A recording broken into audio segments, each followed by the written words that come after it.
அப்பவும் இப்பவும் எப்பவும் சென்னை சில்க்ஸ். அதிரடி கலெக்ஷன், சரவெடி செலிப்ரேஷன். மல்லி மல்லி மல்லி மல்லி மல்லி. மல்லி, பழசெல்லாம் மனசுல வச்சுக்கிட்டு மாட்டேன்னு மட்டும் சொல்லிடாதம்மா. எனக்கு வேற வழி இல்ல. நீதாம எனக்கு உதவி பண்ணணும். இல்ல சார், அது சரியா வராது. நான் வாழ்வா சாவாங்கிற போராட்டத்துல இருக்கிறேம்மா. என் புள்ள உயிரோட இருக்கான்னு சந்தோஷப்பட முடியாத சூழல்ல இருக்கேன். நான் பெத்த பொண்ணு என்னை யாருன்னு கேட்கிற நிலைமையில நான் இருக்கிறேன். உன்னால மட்டும்தாம்மா எனக்கு உதவி செய்யவும் முடியும். நான் பெத்த பொண்ணுக்கும் நீ தேவை, அவ பெத்த பொண்ணுக்கும் நீ தேவை. ஆண்டவன் இருக்கிறான் மல்லி. எந்த அளவுக்கு நான் உன்னை எடுத்தறிஞ்சு பேசணும்னோ, உன்னை அவமானப்படுத்தணும்னோ அந்த அளவுக்கு உன் காலில் வந்து மன்னிப்பு கேட்கறதுக்கு என்னை அந்த ஆண்டவன் இங்கே இழுத்தாந்து விட்டுருக்கான் பாரு. யார் செஞ்ச பாவமும் சும்மா விடாதுமா. அதை நான் கண்கூட பார்க்குறேம்மா. மல்லி, நீ பெரிய மனசு பண்ணுமா. எங்களுக்காக நீ எவ்வளவோ பண்ணிட்ட. இந்த ஒரு உதவியும் பண்ணுமா. உனக்கு எந்த குறையும் இல்லாம நான் பாத்துக்கிறேன். உனக்கு எந்த வசதி வேணாலும் என்கிட்ட கேளு, உனக்கு நான் பண்ணி தர்றேன். என்னால உனக்கு எந்த தொந்தரவும் வராதுமா. நீ எங்க ராணி மாதிரி இருக்கலாம். ஆமாம்மா, அங்க வேலை செய்யறதுக்கெல்லாம் ஆள் இருக்காங்க. நீ அங்க வந்து என் மக ரேணுகாவோடையும் வெண்பாவோடையும் சகஜமா இருந்தா அதுவே எனக்கு போதுமா. வேற ஒண்ணும் நான் உங்ககிட்ட எதிர்பார்க்கலம்மா. சார், தப்பா எடுத்துக்காதீங்க. நான் மனசுல எதையும் வச்சுக்கிட்டு வராம இல்ல. இப்ப நான் அங்க வந்தா அது சரியா இருக்காது.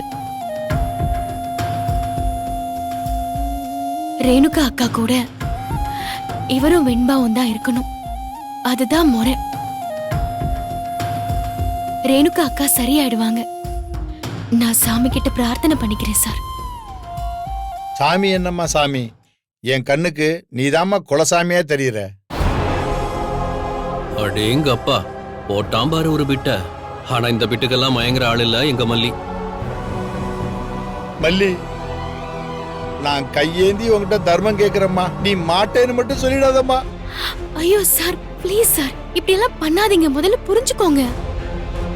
இவ்வளவு நேரம் நான் அமைதியா இருந்தது காரணம், நான் பேசுற எந்த ஒரு வார்த்தையும் தப்பா அர்த்தமாயிடக்கூடாதுன்னு தான்.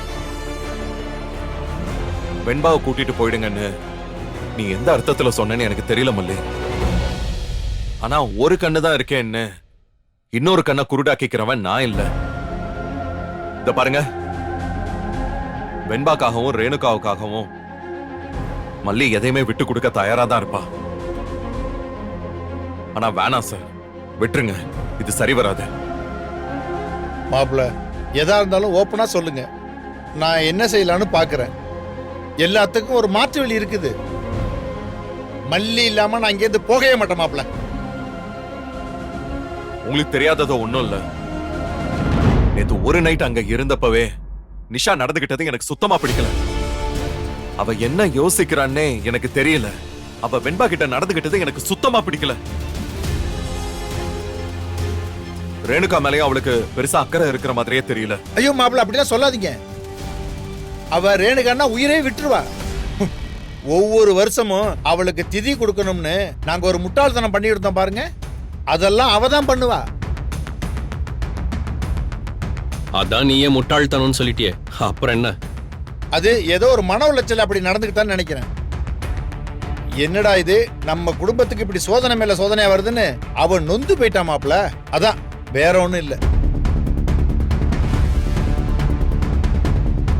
கோவமா பேசிட்டு அப்புறம் உட்காந்து அழுதுகிட்டு இருப்பான் மாப்பிள்ள. எது எப்படியோ நிஷாக்கு வெண்பா கூடயும் ரேணுகா கூடயும் ஒத்து போகாது. அப்புறம் மல்லி கூட எப்படி ஒத்து போகும்? நான் இருக்கேன் மாப்பிள்ள. நான் வேணா நிஷா கிட்ட ஸ்ட்ரிக்டா பேசிடுறேன். இல்ல சார், எனக்காக உங்க குடும்பத்துக்குள்ள தேவையில்லாத பிரச்சனை வேண்டாம். அது மட்டும் இல்லைங்க, வெண்பாவுக்கும் நிஷா மேல ஒரு வெறுப்பு வந்துருச்சு. அங்க இருந்தா வெண்பா நார்மலா இருக்க மாட்டேங்கிறா. அவ படிப்பும் கெட்டு போயிடுமோன்னு கொஞ்சம் பயமா இருக்கு. அதுக்காக உங்களுக்கு உதவி செய்ய மாட்டோம்லாம் சொல்ல வரல. நாங்க வேணா அப்பப்ப வந்து ரேணுகா குணமாகற வரைக்கும் அவளை பார்த்து பேசிட்டு வரோம்.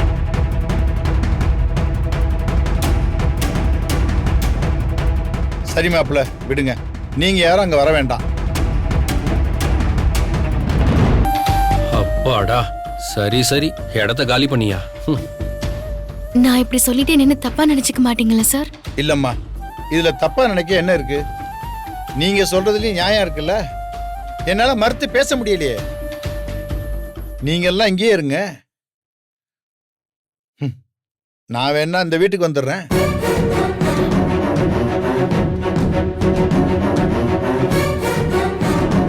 ஆமா மாப்பிள்ள, நான் ரேணுகா வளைச்சிக்கிட்டு இங்க வந்துடுறேன்.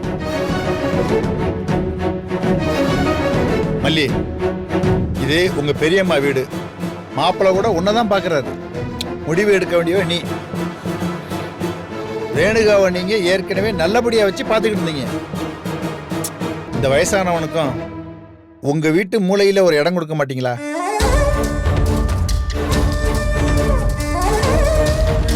நான் யாருக்கும் சின்னதா கூட தொந்தரவு கொடுக்க மாட்டேம்மா. இது என் ரேணுகா மேல சத்தியம்மா. அவ உன் கூட இருந்தாதான் தேடி வருவான்னு எனக்கு நம்பிக்கை இருக்கு. அவளை இங்க விட்டுட்டு என்னால அங்க நிம்மதியா இருக்க முடியாதுமா. இந்த உதவியாவது செய்யுமா?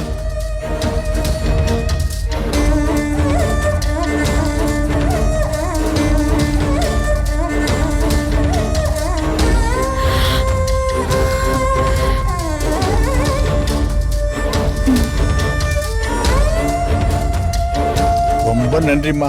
இந்த உதவியை நான் சாகிற வரைக்கும் மறக்கவே மாட்டேம்மா.